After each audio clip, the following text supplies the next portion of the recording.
A look back and a look at what's next for workplace environmental, health and safety concerns.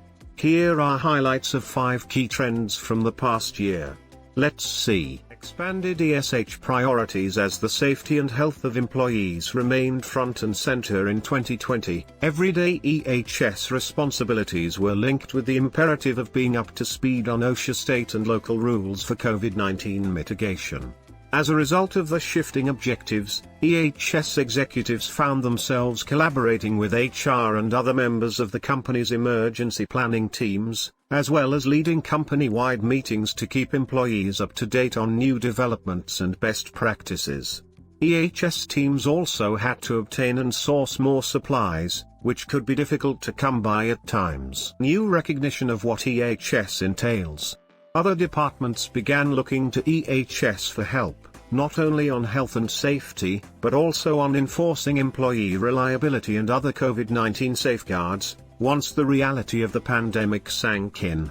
All of these obstacles were balanced with a focus on employee mental health, evaluating work-from-home productivity, and ensuring safe office working conditions. Prior to the pandemic, the EHS team operated under the radar among their peers, implementing safety procedures but not in such a high-stakes situation. The events of the previous year helped everyone appreciate the importance of EHS on a broad scale, and upper management began to recognize the function. New protocols and trainings.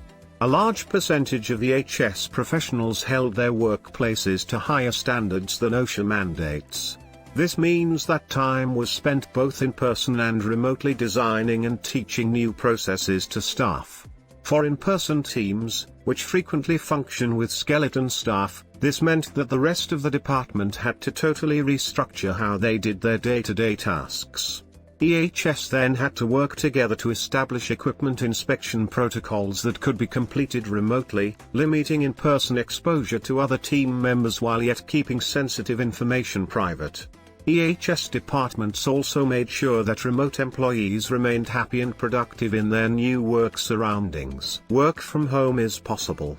EHS departments have had to adjust to working from home while also implementing remote working tools that allow for collaboration and productivity.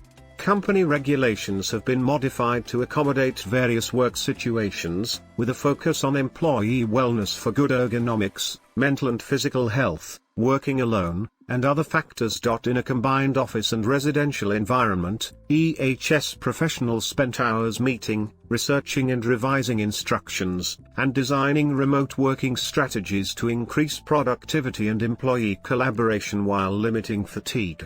Many departments will undoubtedly return to work, but EHS must strike a balance in regulations that allow for more flexible work alternatives for employees who may still choose to work remote. Emergency response plans are updated. Most EHS departments now have emergency response plans in place, with backlogs of supplies at the ready, following the desperate scramble to comprehend the logistics of a worldwide pandemic.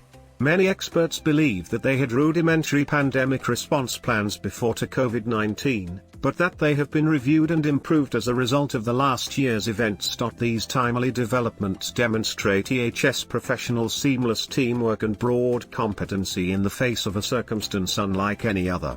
Companies should now have plans in place, as well as teams dedicated to making adjustments, to enable for a smoother transition when dealing with future challenges.